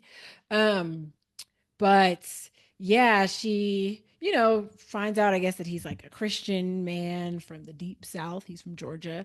And he's asking her why she ended up on the trail. He told her his experience. He's just like, that's just something I'd like to do before I meet Jesus. And she's like, I'm not going to tell this man about my debauchery and hedonism and all Yeah. that brought me to this trail. Um, but he's like, all right, you can't keep going with this pack. Like, so he dumps it all out and they go through. Well, he asked her to pack her pack. He's like, you pack it and tell me what you think what you need. It felt like a um backpackers episode of Hoarders right. in my mind. It was like, okay, gotta get rid of Yeah, something. yeah, Marie yeah. Kondo So came up in there and was like, look, seriously. So she he goes into her backpack after she's packed it, and he takes everything and he puts it in one of two piles, and he's like, one by one, like, do you really think you need this? And she has to start coming to some like crucial decisions about how, yeah, she doesn't need so much of this stuff. I want to think about some of the things that he took out. I don't know if this is everything, but foldable saw, which that actually struck me as something that you might, I don't know. I could see somebody needing a saw on a trail. I don't know. I have no clue. I'm gonna You might say need to chop no. some wood. Okay. No, no. Find I some don't downed wood. These are the backwoods. There's gonna be wood know. on the ground. Like, no. There's some, yeah, yeah, yeah. No, you're right. The only thing that I could think that you might need it for was wood. But I was like, it's a tool. You're gonna need it. But the foldable saw, miniature binoculars, a megawatt flash for the camera she had yet to use. Like, girl, send that camera home. Um, um, and then yeah, he got rid of deodorant. He got rid of a disposable razor. The disposable razor sent me. I was like, what? What you Like, gonna do? Like, look, I mean, we knew what was where her brain was at. Like, she's clearly like yeah, hypersexualized, but like, wow. yeah, Like, you really worried about your leg hair? Like, yeah, I yeah, mean, I to be fair, I don't shave my legs because I don't grow hair on my legs, but I yeah. cannot relate. But I probably would have been like, I'm just gonna be living with I'm just gonna this. be hairy. Yeah. Like that's the one Just thing be I hairy. look, I might want deodorant, but I Yeah, would have been fine with hair growth. Like let it yeah. just be. Good feral, like your Yeah. name is Cheryl Strayed. We just talked about the definition of your name, to be wild. Like, Yes. um, but he also pulls out her condoms. He She looks got it. the She way got a whole 12 pack up in there. the way she described the way he looked at her when he pulled out those condoms, like really, really, Cheryl. um, but yeah, he pulls those out. He's like, "Do you really need these?" And so he's like, he pulls them out. He takes them away. I think initially she thought, I'm gonna do something strange on this trail. We're gonna have fun, whatever. Having the reality of the trail set in, she's like, I can't even think about the concept Yeah. of like sex right now. But she does sneak one away when he Of course. Of she like just course. in case. Yeah. But then I think it's after that. I was tickled when she talks about how uh she realized that she probably didn't need the condom. She's like, I look tan and dirty. I'd become remotely leaner and my dark blonde hair lighter. Alternatively, flattened and sprung alive by a combination of dried sweat, river water, and dust. I did not look like a woman who might need 12 condoms. I don't know why that was funny to me. Anyways, um, after this, I think it might have been It after is this, but she after. does. It is. Okay, she does end up encountering Doug and Some Tom. some tenderonis. Yeah, some tenderonis, two rich kids from I don't New she England. said that they were from New England, right? So I don't Mm-hmm. know a specific place. I'm putting my money on Connecticut. I don't know. I Yeah. just it's just giving Connecticut. But she meets them and she I think has an instant crush on Doug and is like kind of surprised about how attractive he is, and she's like, maybe maybe I will need those condoms after Mm-hmm. all. um but yeah, they all kind of like form a little community at this campground. And she follows them down to the creek. It's really sweet. They like come and invite her. I think Doug might be feeling her too, because like, Let me show you how to use this axe. yeah. Little lady, I can show you how to swing this axe. Of course. Right? He's like, I Was did it not. Doug that taught her that? Mm-hmm. It sure was. Oh, okay, okay. Yeah, Okay, cool. yeah, there was mutual vibage, and I don't Yeah. know, just looking at her photo, I'm sure just even as rough as she was, you got a young blonde girl, and she's doing Yeah. something that you think is cool. Just like dudes who Yeah. always want to get their girls into climbing, like, oh my Yeah. gosh, like they just She's get, so hot. yeah, it just Yeah. you can't even see the dirt anymore. You just like, I'm in love. She loves the Yeah. Yeah. rugged outdoors with me. Like, I don't know what it Yeah. is about. It's like guys who are into sports don't care always if their girls into sports. It's like cool if they are, but it's not a deal breaker.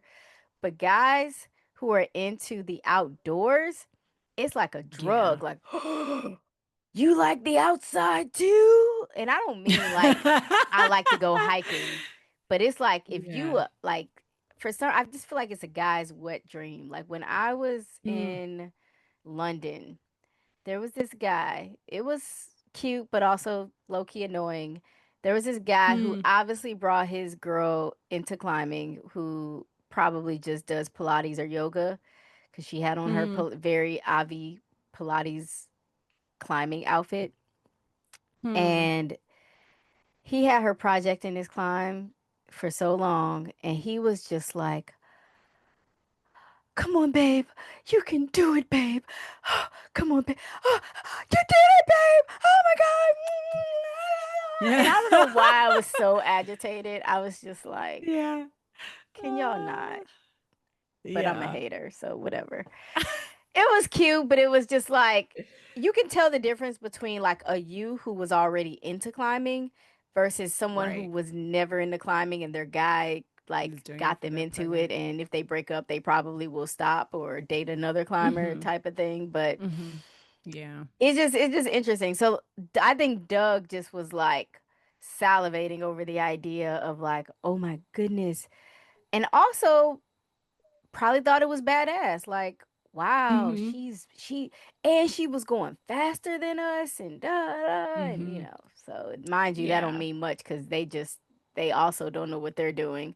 So I am Right. not sure how this pairing up is gonna be because y'all don't know what y'all doing. She don't know what she doing, and y'all a couple of horn dogs, which you know might take something out of you physically. I know there's that whole thing of Yeah. like having sex can like take away from your physical endurance. So I don't even know. This just Yeah. sounds like it definitely for me it left this section or this part two so on a cliffhanger because I was just like I'm really needing to know what these foods is about to get into now. Yeah. Yeah. Because you know this link up is Definitely. not gonna like this is gonna be a continuous we making it to the end together type of link up. Yeah, I know. I'm very curious. Because yeah, I mean, and also what are we gonna do with Tom? Like now Tom's the third wheel. Poor Tom. Yep. Um, I don't even know if but Tom yeah, is gonna she make it. I have a feeling if we're gonna do oh, predictions, maybe we should start doing predictions, especially ooh, for fun. certain books Okay. like this. Like I Yeah. predict that Tom somehow bails out, whether it's at the next checkpoint. I Hmm. don't think Tom finishes. I don't. He's Ooh. 21 Okay. and I don't think he's gonna he's got finish. to deal with them booty bumping in the tent. Like I think Tom is not gonna make it past this next section. I think before the end of the Yeah. next Poor section, Tom. Tom goes home. That's my Tom is prediction. voted off the island. Yes. um, um, The world has wow. spoken. Tom, go Well, home. yeah, wow. Well, I mean, we will see. We will definitely see. She does end up coming up with a plan for with Tom and Doug about what she's gonna do. So they have like, a little bit of buffer between before they really get into the coldest part of the Sierra Nevadas. Um, so they're like, why don't we just like go for a little bit? Once it starts to get cold, we can like really evaluate, see where we're at, like check in and decide if we want to keep going or bail. So they kind of proceed with that plan. Because it sounded like they Um, wanted to quit. To be honest with you, it didn't Doug and sound like Tom, you think they Yeah, want it to didn't quit? sound like Doug and Tom really wanted to continue on. She had to. Mm, I feel like she had to negotiate this alternate idea of like, well, let's just get a little closer and see because we know she's spiraled and she needs this. She's not recovered yeah, by any means. Like if her goal is no, to recover from her addiction, she has not taken enough steps to really be even ready started. to Yeah. to end this. So Mm-hmm. that's the energy I Yeah. got. Interesting. That is interesting. I guess we will see. Yeah, because I got the idea. I mean, I thought it was Doug that kind of like came up with the plan. But it seems like for sure he is not as driven or driven by like something as compelling as like the reasons that drove her there. Like he's just like, "Oh, I'm rich and I have Hmm. she even talks about how he like kind of has this persona of somebody who like has just knows that everything is going to be okay and has never really faced true hardship. And I think she can like tell that maybe there's something underneath where he's like had some real shit happen to him, but we haven't gotten to that. And it sounds like they're going to be sticking together at least for a little while. So I'm Yeah. sure we'll circle back and it'll come back. Um, but yeah, I don't know. It does sound like they have like different levels of motivation. One thing I forgot to mention is that yeah, Doug had gotten her a feather. He was like, "I got you this feather, girl." See, we gift giving. They We gift giving. yeah, it's true. Um, but yeah, I mean, like they came up with a plan. It looks like it was Greg that like showed her how to use the ice axe, but Oh. he yeah, but he did end up kind of like walking her through that so she finally figures out how to use that. And I like I said earlier when I read this, I was like I don't think I realized how I just figured it was kind of intuitive. He just slam it into the rock. And I guess to some extent it is, but there was Yeah. definitely some more technical stuff that he explained to her. He talks about how it was called the shaft, the head, and the spike, and she like can't help but giggling. I'm like, girl, suppress, calm down, Early like 20s. Come relax. on now. Let's think about the age we dealing with here. So Yeah, it's fair. super appropriate. Um, um, but yeah, she asked him like, "What happens if I don't, if I'm not strong enough to like hang on to the side of my axe and stuff like that?" And he's like, "You hold on." You be And strong or die. I'm You pick. right, and I'm sitting up here thinking like, "Girl, what do you think happens?" Like, you know the options, like, um, but yeah, she figures out how to use it. So let's hope that she, gets through it. And the chapter basically ends with Matt and Albert end up getting sick. They get giardia. Is that how you pronounce it? I don't Giardia. know. Yeah. I Um I don't drink I don't do the water drinkings. So the water drinkers. mm-mm. Um but yeah, unfortunately they got giardia, and it can be a life-threatening disease, it sounds like, but they definitely needed like quick and immediate medical attention. So yeah, the I think Ed gives them a ride back up to the hospital, and she has this moment of like, just like, I think feeling like this sadness, like even in a short amount of time. I think she's had like some rich experiences with these people and like really connected with them. And I think, she feels this attachment to them. Like, Yeah. she's like, I'm probably never going to see Matt and Albert again. Greg's heading off. Like, I might run into him, but there's a good chance that I won't. And now it's just me, my boo, and Tom. Yeah. Yeah, and she makes that final stop at the general store so she Yeah. can donate some items, mail her crazy ass camera equipment stuff back, and that doggone saw. Um, yeah, Yeah, and there's like a resupply box. Yeah. yeah, and then I was a little confused. I'm gonna be honest. Hmm. Then it says she realized the pack of condoms were gone. Yeah. Who That has confused the me too. condoms? I don't know. Doug. I didn't know if she was trying to be funny and be like, oh, I must have subconsciously taken them out and put them back in my first aid kit. Or is she trying to say one of the guys took it? Like, where did Yeah. the condoms go? I know. Yeah, I'm very curious about that. I'm wondering if we're gonna come back to that. Oh, we Because coming yeah, back. that was We like, coming back. okay, This woman writes with okay, intention. There is a reason why true. we ended this Yeah, like. that's But then true. also the other thing I thought, this is crazy. Hmm. So I wrote, did she use the 12 condoms? Are they trying to insinuate that she Oh, used them? in that amount of time though? No, Look, I don't know. that was like one day, and Cheryl Look, Cheryl B. Sherlin. Come on now. Come on now. We heard about Cheryl. Cheryl gets Cheryl wild out busy. at one point. So this is not unheard of. I think Yeah, Cheryl could use 12 yeah. condoms. But yeah, I need to know where the condoms are. I Yeah. look, I need to know. So that was a very Yeah. interesting way to end this chapter. I know. I'm so curious. I'm wondering if it wasn't Matt and Albert. I think we can rule them out. It Yes. was I'm wondering if it was Doug or if it was Greg, because Greg was like, I'm single, like I'm out here by myself. I might, I don't know. We don't know. What do we know about Greg? You know Well, what I mean? how about this? I made a prediction, and my Okay. prediction was, wait, what was my prediction? I already forgot That oh, Tom wasn't gonna that make it. Tom was gonna bail. So I made a prediction that Tom is not gonna make it to the end of the next section. You need to make a prediction on who do you think has these condoms.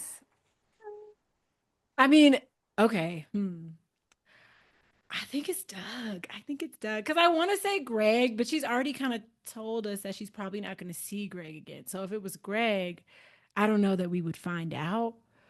Oh, Yeah. but if it was Doug. Oh my God, Doug, you nasty dog. All right, we're stamping it. Those are our predictions for this episode.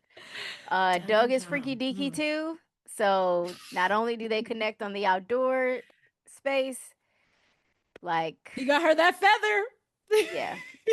Yep. That was him trying to let her know. That was him staking his claim. So that is Yeah. what's happening. All right. Yes, we're gonna see whose Wow. predictions come true or not next episode. Next, I get ready for the next episode. Hey, hey, hey, hey. Um, cool. Cool. Well, that was fun. Part two. What was part two called again? Tracks. Part two tracks. Yep. So yeah, next over the next couple of weeks, we'll be reading part three, Range of Light. This book has been like I've enjoyed all the books we've read so far. But this book has been a little treat for me. I don't know. Like I always feel a little bit better after I read this book. And I don't know if it's just her writing style or just like the excitement and the adventure of it all, but she knows how to write a fun read. And Yeah. so I've been looking forward to this book and yeah, I'm excited to continue. Part 3 is 3 chapters this time. Um and yeah, I don't know. I guess any final thoughts from you or No, I'm just, I think for me, I have no expectations with all of these books for the most part. I kind of had a little with Climbing Free, but I had no expectations. And while in the first part, the back and forths was a little disorienting. I'll be Mhm, honest. It was a lot smoother in this second part. So I'm mhm, definitely feeling the flow. It's definitely a fast read for me. mhm, I'm definitely like that's why my notes are so copious now. I'm like mhm, reading this quickly and mhm. but I'm enjoying it. So I hope y'all are Yeah. enjoying it too and going along this ride with us and definitely tell a friend to tell a friend and follow us along. We're on all the podcasting platforms that you can dream of. So Mhm. we appreciate those of you who do rock with us and who hopefully are finding some peace in this. I'm definitely enjoying reading more, and this low key forcing me to read is something I Mhm. really missed. And I actually am thinking about getting back into writing. Um, Ooh. I used to be a poet, and Oh. I think I'm going to start writing and possibly even performing some of it. So this Oh has my definitely been God. a nice therapy alternative for me. So, Cool. yes. That's awesome. Cool. That's very exciting to hear. Um, well, cool. Thanks for joining us for another episode of Books and Boulders. Until next time, get your reading in chapters. I don't remember the chapters, but Part part three. three. Part three. Read part three. Yeah. That's where we at. Read part three. And yeah, next time, until next time, can't wait to hear your thoughts. Make sure you share with us if you have any. But Make your own yeah, until predictions next too. time. Drop your own predictions in Oh the yes! Oh comments. my God, I want to hear people's predictions. Oh, trail drama. Yeah. Okay. Cool. Well, we'll see you next time. But until then, take care of yourselves and enjoy your life. Peace, peace. Bye. Later. Books and Boulders, an adventure podcast produced by First Outdoor Company for climbers, readers, and everyone in between. Subscribe now and join the BB Book Club.